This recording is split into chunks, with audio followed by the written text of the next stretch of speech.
El vasto cosmos, tejido por el capricho y la voluntad de los dioses, era un reino dividido entre los tres hermanos primigenios, Zeus, Poseidón y Hades. En los albores del tiempo, tras la titanomaquia y la derrota de Cronos, el universo se repartió en un sorteo cósmico. Zeus, el más ambicioso y poderoso, reclamó los cielos y la tierra firme, erigiéndose como el rey de los dioses y soberano del Olimpo.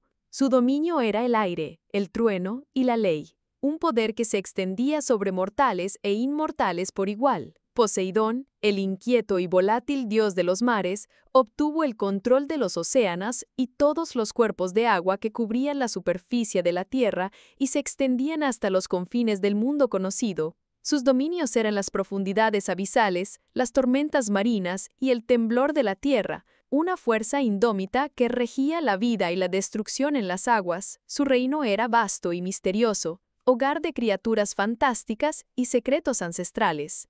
Hades, el sombrío y taciturno señor del inframundo, recibió el reino de las sombras, el dominio de los muertos y las riquezas subterráneas del mundo. Su imperio era el Averno, un lugar de eterna oscuridad y silencio, donde las almas vagaban en busca de descanso o tormento. Aunque su poder era inmenso, su reino estaba aislado del mundo de los vivos, lo que lo convertía en el más solitario de los hermanos, observando desde la distancia el juego de luces y sombras que definían la existencia. Esta división inicial estableció las bases de un cosmos en equilibrio, aunque tenso. Cada hermano gobernaba su esfera con autoridad absoluta, pero las fronteras de sus dominios a menudo se difuminaban, dando lugar a conflictos y alianzas cambiantes. Las ambiciones de Zeus, la furia de Poseidón y la melancolía de Hades sentarían las bases para las futuras sagas y las luchas por el poder que sacudirían los cimientos de la creación, marcando el destino de dioses y mortales por igual. El inframundo, el dominio más temido y reverenciado, era un vasto imperio oculto bajo la corteza terrestre, custodiado por Hades. No era un reino de simple oscuridad y desesperación, sino una intrincada metrópolis de sombras tejidas con los ecos de las almas. Sus fronteras se extendían a través de un paisaje geológico de pesadilla, bordeado por ríos de lava petrificada y custodiado por fauces abisales de cavernas milenarias. Las ciudades del inframundo no brillaban con luz solar, sino con el resplandor gélido de cristales abisales y el fuego fatuo de los espíritus perdidos. La arquitectura era monumental y opresiva, construida con obsidiana pulida, basalto negro y la esencia misma de la melancolía. Hades, el soberano de este dominio subterráneo, no era un tirano sádico, sino un gobernante justo y severo, cuya autoridad emanaba de su profundo conocimiento del ciclo de la vida y la muerte. Su trono, tallado en el corazón de una montaña hueca, estaba adornado con gemas que captaban los últimos suspiros de los moribundos. Desde allí, observaba el flujo constante de almas que llegaban a su reino, guiadas por Caronte a través de los ríos Estigia y Aqueronte. Su presencia, imponente y silenciosa, infundía un respeto temeroso, una mezcla de miedo y reconocimiento por la necesidad de su labor. El imperio del inframundo albergaba una sociedad compleja. No solo estaban las almas errantes y las sombras atormentadas, sino también criaturas nacidas de la desesperación y la añoranza. Cerbero, el guardián de tres cabezas cuya mirada paralizaba, las furias, vengadoras implacables, y los jueces del Averno cuyas sentencias eran finales. Sin embargo, también existían oasis de serenidad en este reino de penumbra, como los campos elíseos, donde las almas nobles disfrutaban de una paz eterna, o el prado de Asfódelos, un lugar de recuerdo y contemplación para aquellos cuyas vidas no fueron ni virtuosas ni viles. El rey Eitelrad, conocido en el reino de Lumina como el Rey Justo, no ostentaba el poder a través del miedo o la opresión. Su reinado se cimentaba en una rectitud inflexible y una ley que resonaba con la misma claridad del sol naciente. No era un tirano cruel que dictaba edictos caprichosos, ni un ser malévolo que disfrutaba del sufrimiento ajeno. Su esencia era la de un guardián del equilibrio, un soberano cuya justicia era tan inquebrantable como las montañas que bordeaban su reino. Cada sentencia emitida desde su trono de obsidiana, adornado sutilmente con filigranas de plata que parecían rayos congelados, no era una imposición, sino la manifestación de una verdad universal. Las almas de Lumina, desde el más humilde campesino hasta el más noble de los cortesanos, sabían que en el veredicto de Æthelrad encontraban la resolución de sus conflictos, la corrección de sus injusticias y el reflejo de la orden cósmica del trono de sombras y flores. La ley bajo el dominio de Æthelrad era un tapiz tejido con hilos de razón y equidad. No existían lagunas para los culpables, ni muros insuperables para los inocentes. El proceso judicial era público, transparente y desprovisto de favoritismos. Æthelrad poseía una perspicacia que le permitía discernir la verdad con una precisión asombrosa, a menudo interpretando no solo las palabras de los acusados y los testigos, sino también las sutiles corrientes emocionales que flotaban en la sala del tribunal. Esta habilidad, que algunos atribuían a una bendición divina, era en realidad el resultado de años de estudio, meditación y una profunda empatía por la condición humana. Su palabra era ley porque su ley era la justicia misma, una fuerza natural que guiaba las acciones y los destinos de todos los habitantes de Lumina, asegurando que cada alma recibiera lo que merecía, ni más ni menos, en el gran orden del trono de sombras y flores. El rey Ulrich, conocido en los anales olvidados como el monarca de la penumbra eterna, no reinaba en un castillo de piedra o en una ciudad bulliciosa, sino en el corazón mismo de la sombra. Su existencia era un susurro en la oscuridad, un secreto guardado celosamente por las criaturas que moraban en los reinos ignotos. Su corte no era de nobles vanidosos, sino de espectros silenciosos, sombras danzantes y ecos perdidos, todos unidos por la lealtad inquebrantable a su rey sombrío. Este manto de silencio no era una elección, sino la esencia misma de su ser, una barrera que lo aislaba del mundo luminoso, pero que también lo convertía en un faro para aquellos que navegaban por las profundidades del abismo. Los súbditos silenciosos de Ulrich eran tan etéreos como su soberano. Eran guardianes de los secretos arcanos, centinelas de los caminos olvidados y consejeros que hablaban en susurros apenas perceptibles. Se movían sin hacer ruido, sus presencias solo reveladas por un leve escalofrío o una sombra fugaz. Comprendían el lenguaje de la oscuridad, los matices del silencio y la verdad oculta en la quietud. Para ellos, el rey solitario no era un tirano, sino un protector, el guardián de un equilibrio frágil que impedía que la luz abrasadora consumiera la sutil belleza de la penumbra. La vida en el reino de la sombra se regía por un ritmo distinto, marcado por el lento fluir de la oscuridad y la ausencia de las convenciones del mundo exterior. No había amaneceres ni ocasos, solo la perpetua noche que envolvía el dominio de Ulrich. El tiempo se medía en el crecimiento de las sombras y en la profundidad de los misterios desvelados. El rey, ajeno a las preocupaciones de la mortalidad y el paso efímero de los días, se dedicaba a la contemplación, a la estrategia y a la preservación de su reino, un santuario para aquellos que, como él, encontraban su verdad en la penumbra. Desde la inalcanzable cúspide del Olimpo, Zeus, el rey de los dioses, ostentaba su poder con una magnificencia imponente. Su risa, estruendosa y resonante, reverberaba a través de los cielos, un eco constante de su dominio absoluto. A su alrededor, las festividades eran un torbellino perpetuo de éxtasis, donde el néctar fluía sin cesar y las ambrosías deleitaban los paladares divinos. La pasión, desatada en su máxima expresión, se manifestaba en un tapiz de relaciones complejas y turbulentas, una danza de deseos y celos que mantenía el panteón en un estado de efervescencia constante. A pesar de esta opulencia y el aparente control, una sombra de soledad comenzaba a cernirse sobre su trono, un vacío que ni la adoración de los mortales ni la compañía de los dioses podían llenar por completo. Los ecos de su propia grandeza parecían a veces ser los únicos compañeros en su elevada morada, una ironía cruel para el dios que lo poseía todo. Los salones orados del Olimpo brillaban bajo la luz eterna, reflejando la gloria de Zeus, Los tronos de oro macizo estaban ocupados por dioses y diosas de semblantes radiantes, envueltos en túnicas tejidas con hilos de luz estelar. Se servían copas rebosantes de un néctar que borraba las preocupaciones y encendía los sentidos, mientras que las mesas se repletaban de manjares exóticos traídos de los rincones más remotos del cosmos.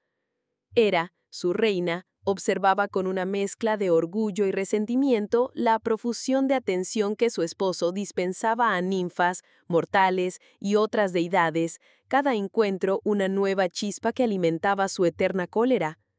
Afrodita, con su belleza cautivadora, incitaba a pasiones aún más desmedidas, mientras que Dioniso aseguraba que la alegría, o su simulacro, nunca faltara en estas cumbres divinas.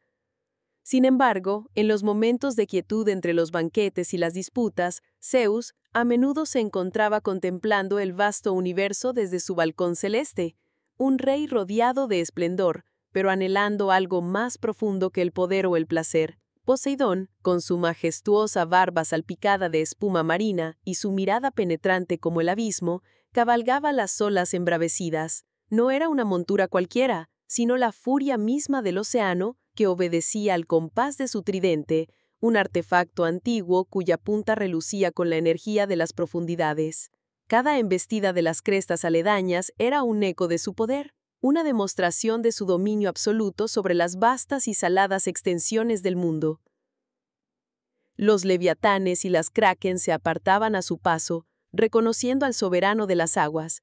El aire resonaba con el rugido de la tormenta que él mismo convocaba, mientras su tridente, el aviso poder, cortaba las aguas turbulentas, forjando un camino seguro para su avance. Desde las profundidades abisales hasta las rompientes costeras, cada gota de agua, cada corriente, cada criatura marina respondía a la voluntad del dios.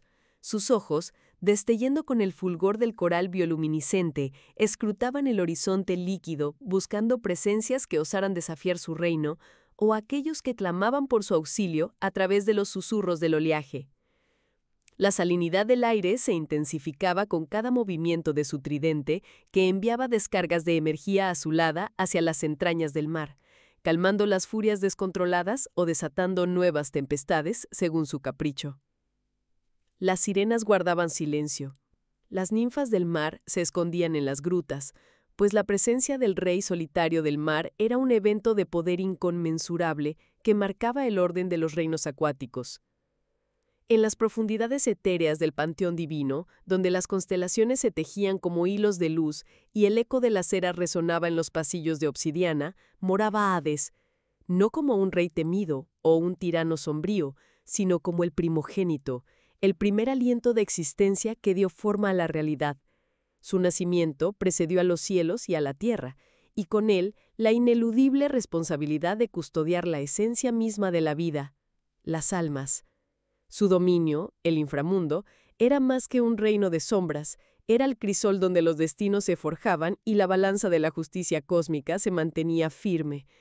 Cada espíritu que partía del plano mortal, sin importar su gloria o su abyección, encontraba su camino hacia la quietud vigilante de Hades. El peso de su carga era insondable. Hades no juzgaba por capricho, sino por la verdad inmutable de las acciones y las intenciones de cada alma. Era el guardián de los pactos, el depositario de los recuerdos y el último árbitro del viaje eterno. Su semblante, esculpido por la eternidad y la soledad de su deber, reflejaba la sabiduría de incontables vidas, la compasión silenciosa por los perdidos y la férrea determinación de mantener el equilibrio. Las almas que llegaban a él no eran meros prisioneros, sino peregrinos en el umbral de su destino final, y Hades era el faro que guiaba o la puerta que cerraba, según la ley divina que él mismo encarnaba. El peso de la corona, más que una carga física, se manifestaba como un manto de aislamiento. Cada decisión, cada edicto, emanaba de un trono donde la deliberación con sus iguales divinos se había convertido en un recuerdo lejano, eclipsado por la gravedad de sus nuevas responsabilidades. La majestuosidad del salón del consejo, antes vibrante con las discusiones y la energía de los dioses, ahora resonaba con el eco de su propia voz, un monólogo impuesto por la necesidad. La risa y la camaradería que antes salpicaban los jardines celestiales y los salones etéreos ahora eran sonidos ajenos, fragmentos de una vida que le era negada. Los banquetes divinos, las celebraciones cósmicas, los intercambios casuales bajo la luz de estrellas milenarias, todo ello se había convertido en un espectáculo observado desde una distancia infranqueable. Su deber de guardián, el juramento que lo ataba a la protección del equilibrio entre el reino mortal y los planos superiores, lo había despojado de la familiaridad y el consuelo de la comunidad divina, forjando en su lugar un camino solitario y austero.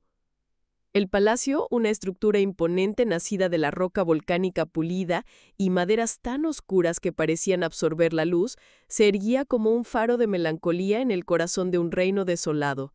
Sus muros de obsidiana y ébano no reflejaban el sol, sino que lo devoraban, creando un aura de perpetua penumbra que envolvía cada rincón.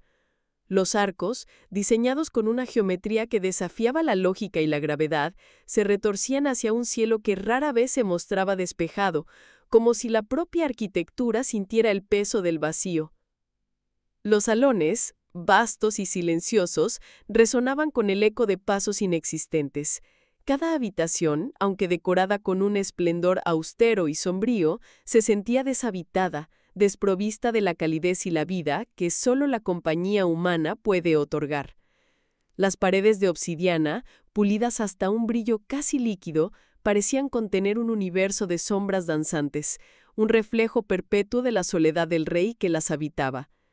El aire mismo estaba cargado de una quietud opresiva, un recordatorio constante de la ausencia de risas, de conversaciones, de la simple presencia de otro ser.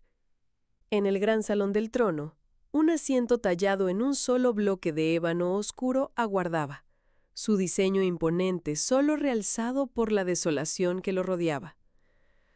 Las antorchas que ardían con llamas negras proyectaban sombras alargadas que se retorcían en las paredes, pareciendo dar vida a la arquitectura sombría. Era un lugar de poder inmenso, pero también de un aislamiento absoluto, donde la grandeza se ahogaba en la ausencia, y la maravilla se convertía en un monumento a la soledad del monarca que lo poseía. La vastedad del reino de Æthelgard era un eco de la soledad de su monarca, Elara. El palacio, antaño bullicioso y lleno de vida, ahora resonaba con un silencio casi tangible. Cada pisada de sus sandalias sobre el mármol frío era amplificada, un recordatorio constante de la ausencia de cortesanos, consejeros y, sobre todo, de compañía. El silencio no era vacío, sino una presencia densa, tejida por los susurros del pasado y las resonancias de almas que vagaban por los confines de su dominio, almas que, como ella, parecían atrapadas en un ciclo eterno de existencia. Elara se encontraba en el gran salón del trono, la luz crepuscular filtrándose a través de los vitrales oscurecidos, tiñendo las sombras con tonos de amatista y obsidiana. Su mano, pálida y delicada, descansaba sobre el frío metal del trono de sombras y flores, un asiento ancestral que, según las leyendas, absorbía las esperanzas y los miedos de quienes se sentaban en él. El murmullo de los ríos estistios, cuyo curso serpenteaba bajo las profundidades del castillo, llegaba hasta sus oídos como un lamento constante, una banda sonora para su existencia desolada. A veces, creía percibir en ese murmullo la voz de un alma perdida, un eco distante de una vida extinguida, atrapada entre mundos, buscando un descanso que nunca encontraba, tal como ella misma sentía que vagaba sin rumbo en su propia existencia. La reina, vestida con túnicas de un negro profundo bordadas con hilos plateados que parecían atrapar la poca luz, vagaba por los corredores laberínticos del palacio. Cada estancia contaba una historia de tiempos mejores, de risas que ahora eran fantasmas y de decisiones que la habían conducido a esta corona solitaria. El eco distante de un alma en tránsito, un susurro casi inaudible en la vasta arquitectura, se convertía en su único interlocutor. Eran las almas que, condenadas a vagar por no haber completado su viaje, se habían congregado en los rincones más oscuros de su reino, atraídas por la resonancia de su propia melancolía, compartiendo su exilio silencioso.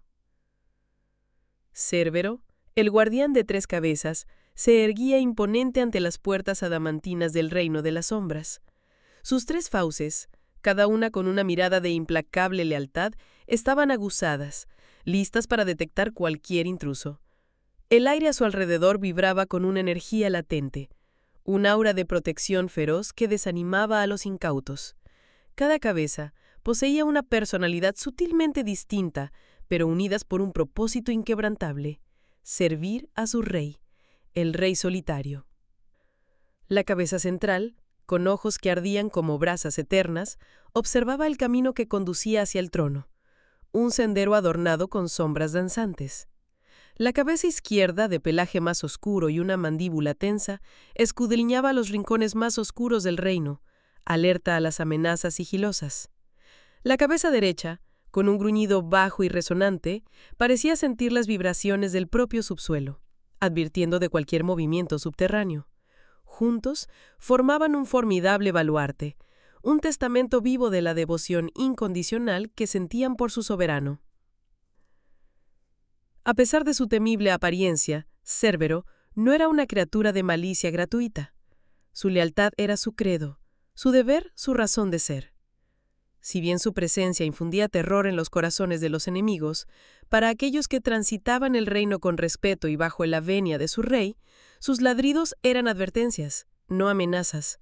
Se decía que las escamas de sus patas, pulidas por innumerables eras de guardia, brillaban con la luz tenue de las estrellas lejanas, un reflejo de la eternidad de su vigilia. En las vastas y sombrías profundidades del inframundo, donde las almas errantes susurraban lamentos eternos y las sombras danzaban una coreografía de desolación, Hades reinaba.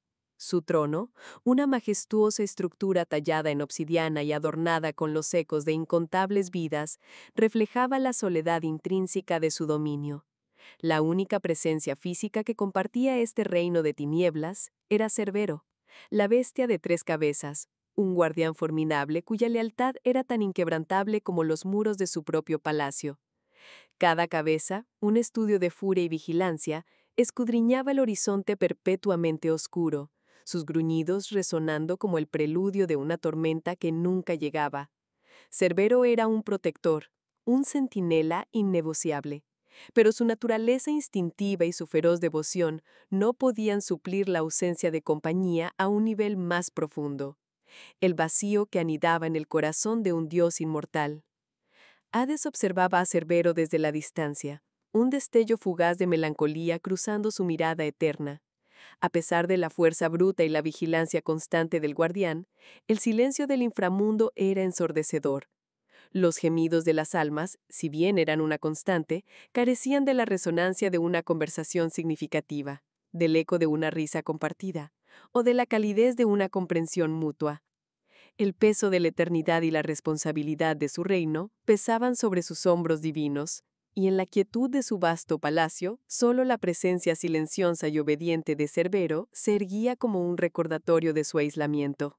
La lealtad del perro infernal era un consuelo, sí, pero un consuelo animal, desprovisto de la complejidad y la profundidad del afecto divino que, aunque él mismo no lo admitiera abiertamente, añoraba en los rincones más recónditos de su ser. Desde su trono forjado de obsidiana y marfil, ubicado en el corazón del inframundo, Hades, el señor de los muertos, comenzaba cada jornada. El aire en la gran sala de la corte era denso, cargado con los susurros de innumerables almas y el eco lejano de las lamentaciones y los cánticos celestiales. Ante él, se presentaban los casos que requerían su juicio imparcial. Las almas recién llegadas, con sus vestiduras espectrales aún aferradas a los vestigios de su vida terrenal, esperaban pacientemente, divididas por la naturaleza de sus existencias pasadas. El peso de la eternidad recaía sobre sus hombros, y el destino de cada espíritu dependía de la sabiduría y justicia de Hades. A su izquierda, los campos elíseos se extendían como praderas de eterna primavera.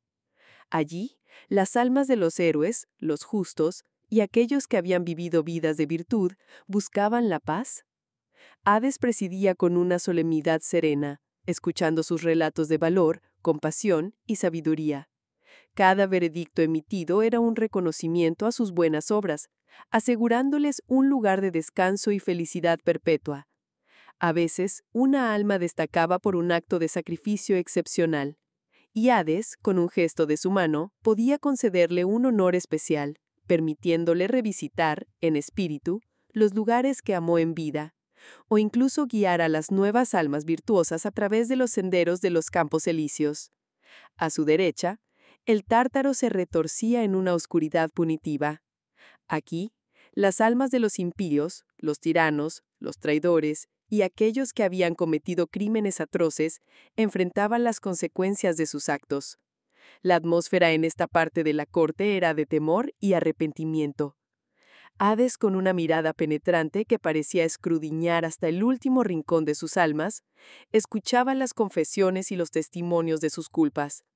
Las sentencias dictadas eran rigurosas, adaptadas a la gravedad de sus pecados, desde tormentos eternos hasta trabajos sin fin, sirviendo como un recordatorio perpetuo de la inexorable justicia divina. A lo largo de los eones, Hades había mantenido este equilibrio cósmico con una dedicación inquebrantable. A pesar de la soledad inherente a su posición, un rey solitario en un reino de sombras, encontraba propósito en la administración de esta justicia primordial. Cada alma juzgada, cada destino sellado, reforzaba el orden del universo, asegurando que la balanza entre el bien y el mal permaneciera inalterada, un legado de su reino silencioso y eterno sobre el reino de los muertos. El rey Vorlak, en su eterna vigilia sobre el reino de los muertos, observaba el flujo incesante de almas que cruzaban el umbral. Su mirada, profunda como el abismo, era imparcial, desprovista de prejuicios, un reflejo de la implacable verdad de la muerte. No había condena en sus ojos, solo la aceptación serena de un ciclo inmutable. Cada alma, sin importar su vida terrenal, era recibida por igual, pues ante la muerte, todas las distinciones se desvanecían. Recordaba la primera vez que sintió el peso de esta responsabilidad, la soledad intrínseca de su trono. Lejos de los vivos, inmerso en la quietud eterna, su existencia se había convertido en un estudio constante de la mortalidad. Aprendió que la verdadera imparcialidad no nacía del desapego, sino de la comprensión profunda de la uniformidad de la experiencia final. La muerte era el gran igualador, y él, su custodio silencioso. Observó a un guerrero renombrado cuyo espíritu aún vibraba con la arrogancia de sus victorias pasadas acercarse. A su lado, un simple campesino cuya vida había transcurrido en la humildad, caminaba con la misma placidez. Vorlak no vio al héroe ni al siervo, vio solo la esencia despojada, la verdad desnuda que la muerte revelaba. La justicia para él residía en esa revelación, no en juicios morales. El silencio de su dominio, a menudo malinterpretado como vacío, en realidad era un tapiz de experiencias pasadas, un eco de incontables vidas. Vorlak era el guardián de ese silencio, el único ser que podía contemplar la totalidad de la existencia mortal sin ser arrastrado por sus pasiones. Su solitario reinado era un testimonio del poder y la trascendencia de la muerte como fuerza unificadora. El rey solar, soberano indiscutible del más allá, contemplaba su vasto dominio desde la cima de su trono de obsidiana. A su alrededor, las almas de los caídos danzaban en un eterno crepúsculo, sus lamentos silenciados por su voluntad férrea. Poseía el poder de moldear el destino de los muertos, de desatar la furia de las sombras o tejer la luz de las estrellas defuntas. Sin embargo, en el centro de esta omnipotencia residía una grieta, un vacío insondable que ni el oro de sus tesoros ni la adoración de sus súbditos espectrales podían llenar. Era la punzante melancolía de la soledad absoluta. Recordaba, en fugaces destellos, los días en que el sol besaba su piel y el aire olía a tierra mojada y flores silvestres. Anhelaba el tacto cálido de una mano amiga, la risa genuina de una compañía, el eco de una voz que no fuera un susurro de miedo o sumisión.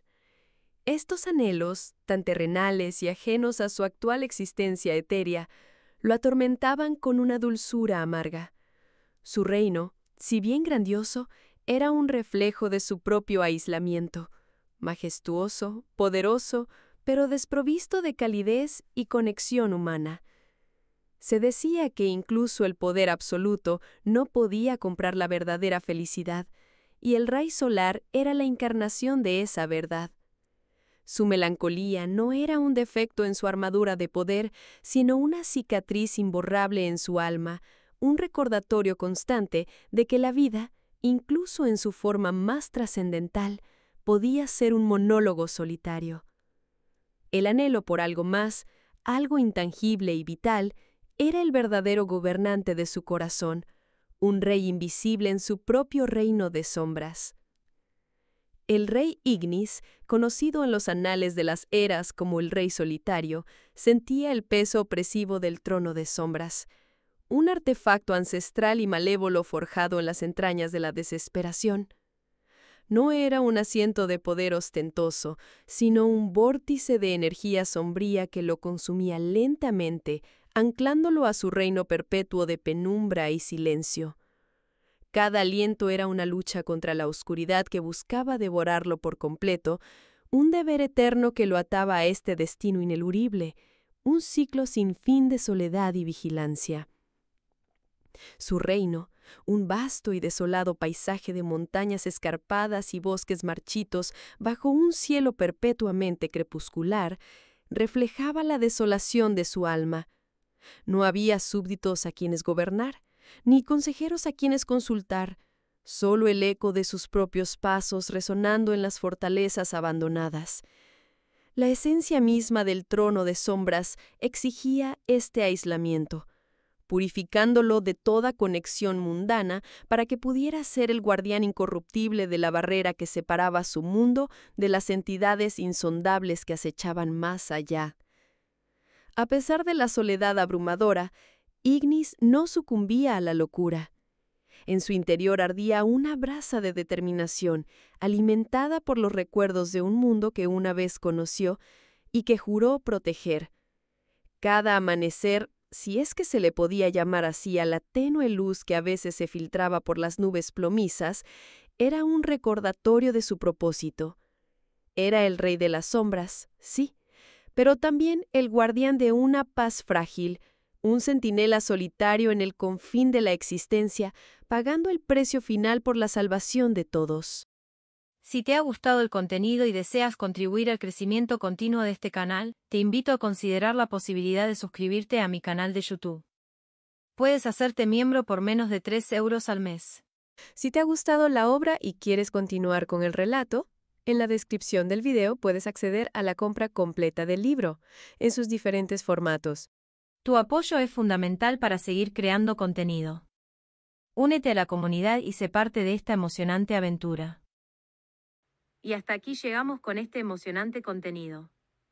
Si te ha gustado y quieres seguir explorando temas fascinantes como este, no olvides suscribirte al canal y activar la campanita para recibir notificaciones de nuestros nuevos videos.